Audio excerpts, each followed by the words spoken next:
Habari zenu na karibu tena wale subscribers zangu na wale ambao mko nami toka siku kwanza. Leo kwa nina mada moja ambayo nimeletea hapa. Na hii ni muhimu sana kwani ni kitu ambacho nimekuwa nikisikiliza nikitambua muda mrefu. Journaling ni ule utaratibu ambao unaofanya mara kwa mara kwa kunakili mawazo yako, hisia au experience kiujumla kwa kuandika kwenye daftari au katika piece of kitabu chochote. Kupitia kujono kuna faida kuu hizi tatu ambazo nataka nijaribu kukwambia. Ya kwanza, mental well-being. Inaongeza utimamu wa fikra zako. Unakuwa mentally sharp. Kupitia hii mtu aweze kufanikisha hili, tia technique kadhaa za kujournal ambazo unaweza kufanikisha ukawa up to the task. Hata kama unapitia mambo fulani inasaidia kupunguza mzigo.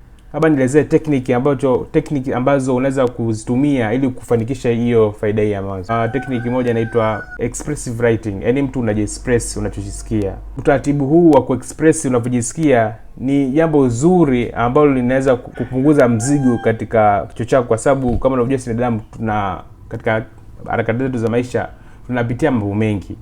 Labda tu nielezee studies ambao ni utafiti ulifanyika katika chuo cha kwa Marekani guys, tunasikina Stanford.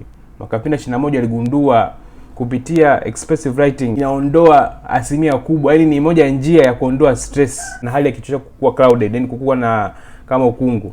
Kwa hiyo ukiwa na utaratibu huu kwa namna kubwa inaweza kusaidia mtu usiwe stuck, usiwe overwhelmed na hizi harakati na hizi majukumu yetu. Ni utaratibu mzuri ambao ukiuanzisha unaweza kusaidia maisha yako na kushape your mind. Njia nyingine ambayo inaweza kukuongezea nyama ni kupitia gratitude journaling. Gratitude ni ile hali ya kuwa na fadhila. Binadamu sisi tunakuwa na maisha tofauti na kila mtu ana mahitaji yake na kila mtu ana desire zake za kutimiza. Watu wanakuwa depressed au wana feel down kutokana na hali ya maisha. Shukuru tu ni kitu muhimu sana kwenye psychology na kuseti akili yako kuwa katika keep up na kuendelea na intentions zako na hizo harakati zako. Kwa hiyo ni jambo muhimu sana katika journaling. Na jambo jingine ambalo faida ya pili ambayo inaweza kusaidia self discovery. Utambuzi wa binafsi.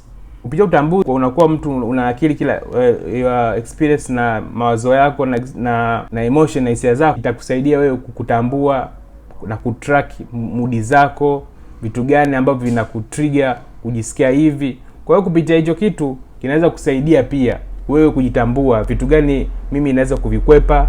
Technique ambayo watu wengi nikuelezee kwa faida yako namna kujournaling ili kuweza kujitambua. Effective reframing method. Unaandika kila kitu kilichotokea, kitu gani kilichotokea na kilikuwa kina maana gani. Mwisho wa siku utakumalizia unaweka call to action. Kwa hiyo kupitia hivyo ni kwamba mtu anajisaidia kujievaluate mchakato wa maisha na namna kusolve matatizo. Na faida ya tatu ni more common.